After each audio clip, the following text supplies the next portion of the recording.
What's up, spectators? Welcome back to another episode of Professor Layton and the Unwound Future. Last time we got to the Gilded 7 casino, and we've met the future Luke. This should be good. Hello, Luke. Hi, Professor. Oh, you're talking to him. This is going to take some getting used to. I can't believe how small I used to be. I'm not that small.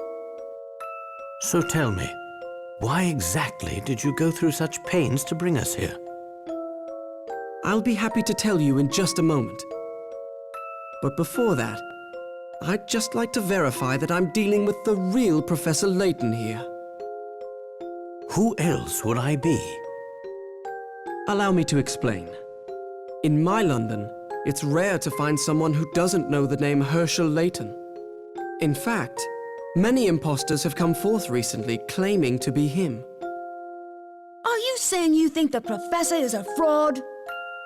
Professor, if you think back on our adventures together, you may recall a man named Don Paolo. As you know, he was a master of disguise. How do I know the man before me now isn't Don Paolo in another of his costumes? Now that's just rubbish, and you know it. Is it now? He's tricked us before. Who's to say he couldn't do it again? Very well, I'll play along. How do you propose I prove my identity? It's quite simple, really.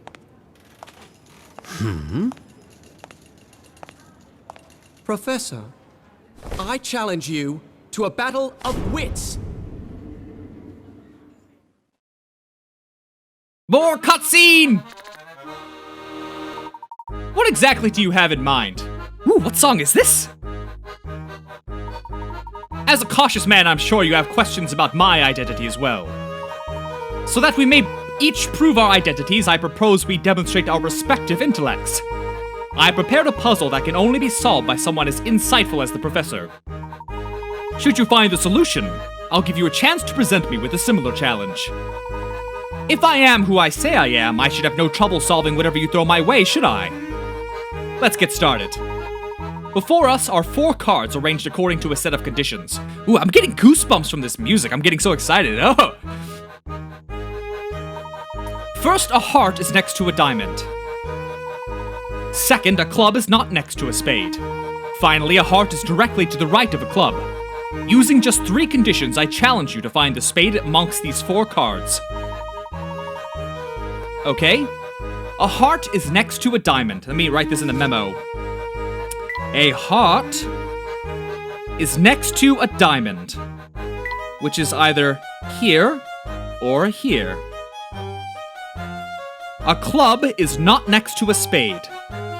I'll write that later. A heart is to the immediate right of a club. Okay? I'm not really good at drawing the club. Boop, there you go. Which means that's a diamond. Let's see. The club is not next to a spade. So, the spade... This is awful. Okay. Tap the spade.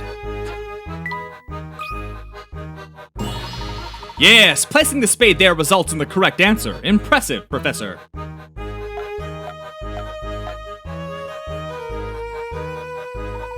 Thank you. Now if I might present you with a puzzle of my own design. Nothing would make me happier. Good. I enjoyed the idea behind your puzzle, so if you don't mind, I'd like to do something similar. Here are the conditions for my 4 cards. A club sits directly to the right of a heart. A diamond is the far left or right card and has a heart next to it. Finally, a club is also the far left or right card. Using these conditions, I challenge you to find the spade.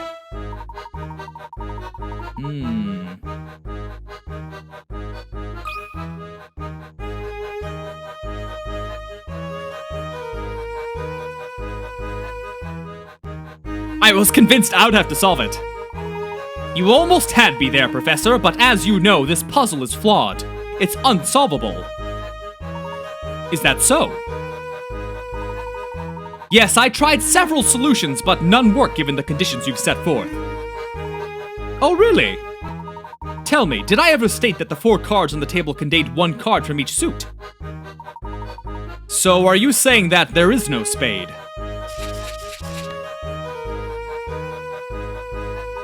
Precisely. This was a trick question, but it makes a pertinent point. In the puzzle you issued me, you failed to specify that the 4 cards included 1 from each suit. When you leave in a loophole like that, it can make the puzzle unsolvable. This same omission can also open the door to alternate solutions. You intentionally presented me with a puzzle that, when examined closely, is actually incomplete. The real test you set out for me was seeing if I'd catch on, was it not? It seems you're the genuine article, Professor. I'm glad to see that I've finally convinced you. To be honest, I was convinced from the beginning. But I just couldn't pass up the opportunity to pit myself against my mentor in a battle of wits. I'm flattered, I suppose. Out with it already! Why did you call us here? There are too many eyes on us here. There's a supply room in the back where we can talk. Follow me. The young man calling himself Luke Reiton turns out to be an older Luke from 10 years in the future. He wrote to his mentor and friend to request help.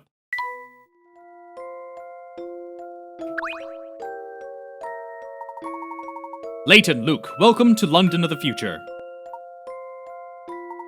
Still not convinced. You met with Dr. Schrader, didn't you? What did you think after seeing him? I'm sure you noticed the toll that time has taken on the good doctor. Yes, that seemed to be the case. And what of fair London herself? You've walked around enough now to see how it's transformed. Can you imagine a 24-hour casino in this sleepy part of town 10 years ago? Everything's changed so much. What happened to the city? A genius appeared. An evil genius who turned the city on its ear. I know where this is going. Don Paolo took over the city, didn't he? Don Paolo? Oh no, I'm talking about a truly brilliant man. Someone the 3 of us all know quite well. Well, if it's not Don Paolo, then who is it? What do you think, Professor? I'm not sure. I thought you'd say that. Who is it? I gotta know. His name is Herschel Layton. That evil genius is you, Professor. What?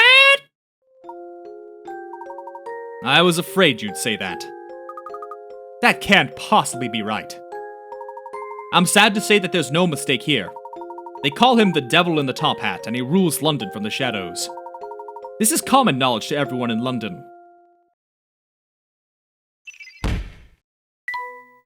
The city of future London is under the control of an evil Layton who is using the family to enforce his authority.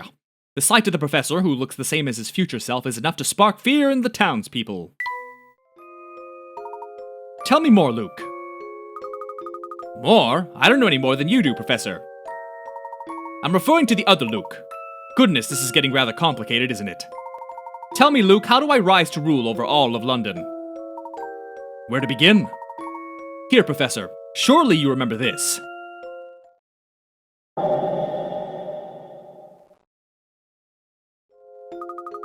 Of course! This is an article about that accident that happened just the other day. Yes, to you two, I suppose it was just the other day. However, here it's been a full 10 years since that fateful day. Whoa. It was a dark period for London. You see, the Prime Minister vanished, leaving Parliament in utter chaos. Yeah, everyone in Parliament is in a state of panic. In our time, I mean. Professor, you yourself witnessed the accident that changed London forever. The demonstration was a total failure. Yes, both the Prime Minister and that scientist. You mean Dr. Stangun? Yes, that's right. Several people, including those two, disappeared in the blast. It seems likely the force of the explosion killed them. Didn't the paper say that a few of Dr. Stangun's assistants vanished in the blast as well? That's the story in the papers, but what would you say if I told you Stangun was still alive? I'd say it's impossible. Well, then you'd be wrong. Dr. Stongun escaped the blast, but he decided to go into hiding to avoid fallout from the experiment. Well, the man was responsible for the loss of our national leader. Desperate for a place to lay low, the doctor was given shelter from an unlikely person. You, Professor. Me? Why would I aid a man responsible for this pandemonium? My question exactly.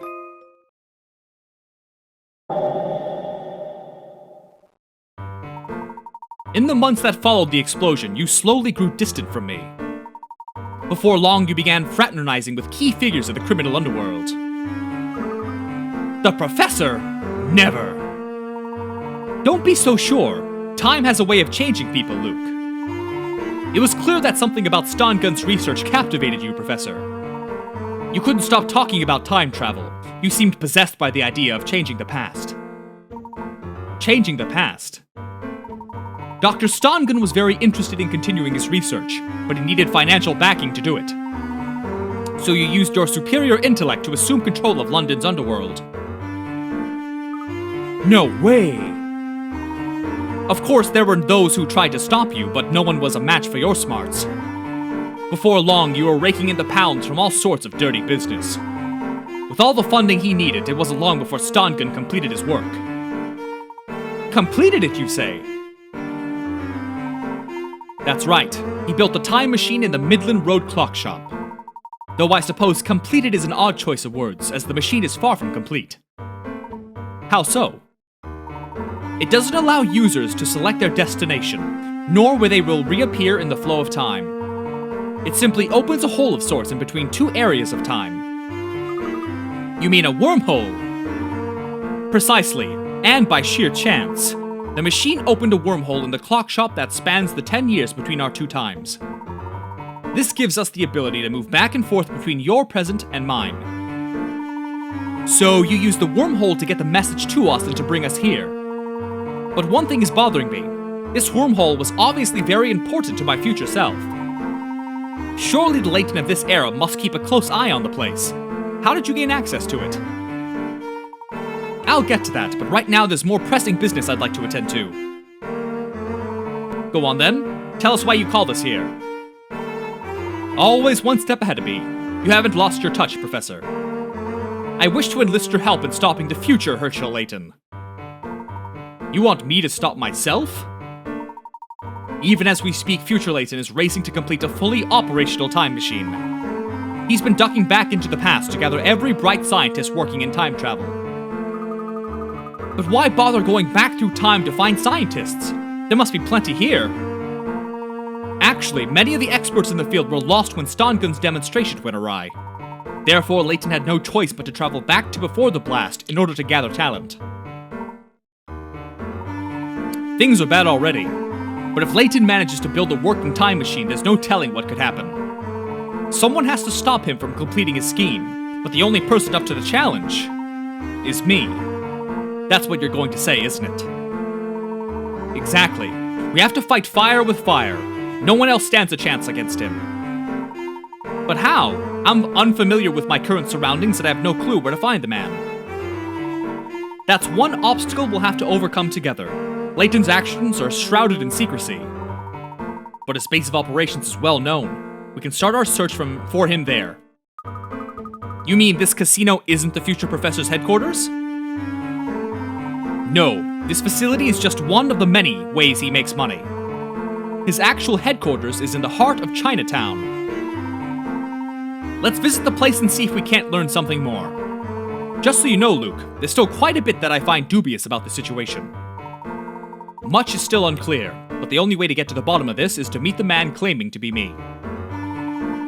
Somehow I figured my brief explanation wouldn't be enough to convince you, Professor. Don't forget me, I'm coming too. Of course you are. If I can't count on myself for help, who can I count on? Thinking about what you just said makes me feel kinda dizzy. Well, I hope you get used to it soon. I'm gonna need your help getting to the bottom of all this. Oh yes, and there's one more interesting fact you should know about, Professor. Yes? There's no record of a scientist matching Dr. Stongun's name and description. The name's a fake. Really now? Whoever he was, he made an effort to hide his real identity from the people at the demonstration. Now that you mention it, few people at the demonstration seem to know the man. What would motivate Stongun to use a false name? Just what was he planning? Another interesting question we'll hopefully answer along the way. It doesn't make any sense. What are you thinking, Professor? We can talk more as we go. For now, we need to head back to Flatstone Street.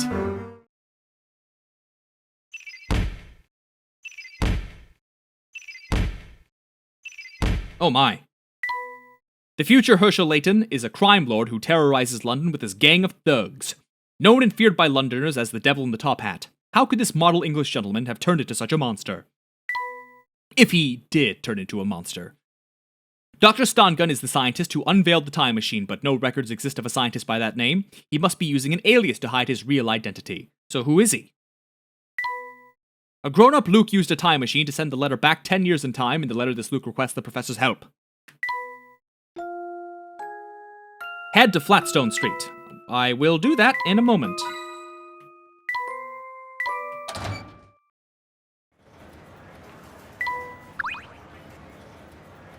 Oh, there you are, boss! Oh, Oi! What are you doing wearing the boss's getup? This your idea of a joke? no, not at all. Come to think of it, I don't think I've seen any of you round here before. Yes, well, we don't often get a chance to visit this fine establishment of yours. Dunno about that, but I'm gonna need you to come with me for some questioning. This way, you three. Professor, run away while you can!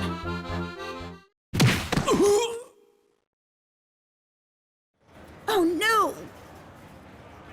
Quickly, you two, this way. Don't let him escape! You hear? Don't let him escape!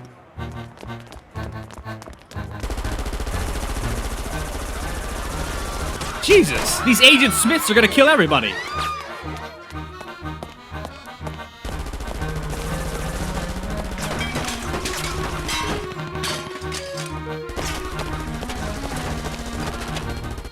We're surrounded, Professor! Calm yourself, Luke. I have a plan.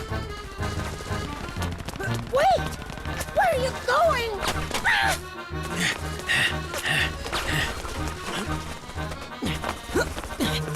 Do you see a way out of this?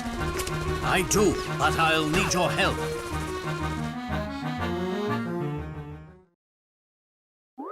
Damn, that's some good music. Build a machine gun from the parts of this disassembled slot machine and help future Luke and Layton fight back. Rotate the parts and fit them into the checkerboard shape below. You must use all the pieces without any of them overlapping. Now hurry! This is gonna take me a while.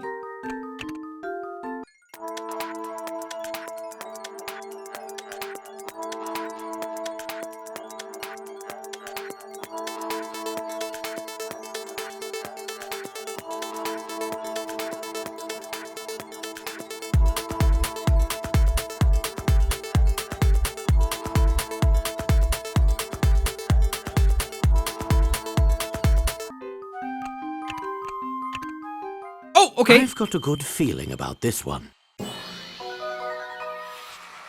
Well, that's settled. That was easier than I thought. Because it actually also looks like one. Let the counter-strike begin. Kill them all. This is when it becomes dark and evil.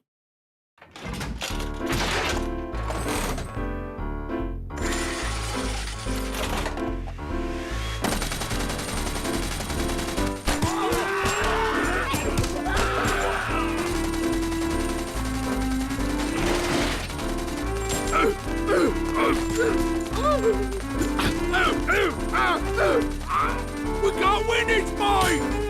More bad boys! More bad! I'd say that was a close one. We gave them a taste of their own medicine. Funny, I don't remember you helping. Look, you're me, so that means I get some credit for assisting. Oh, is that so? That's very interesting logic.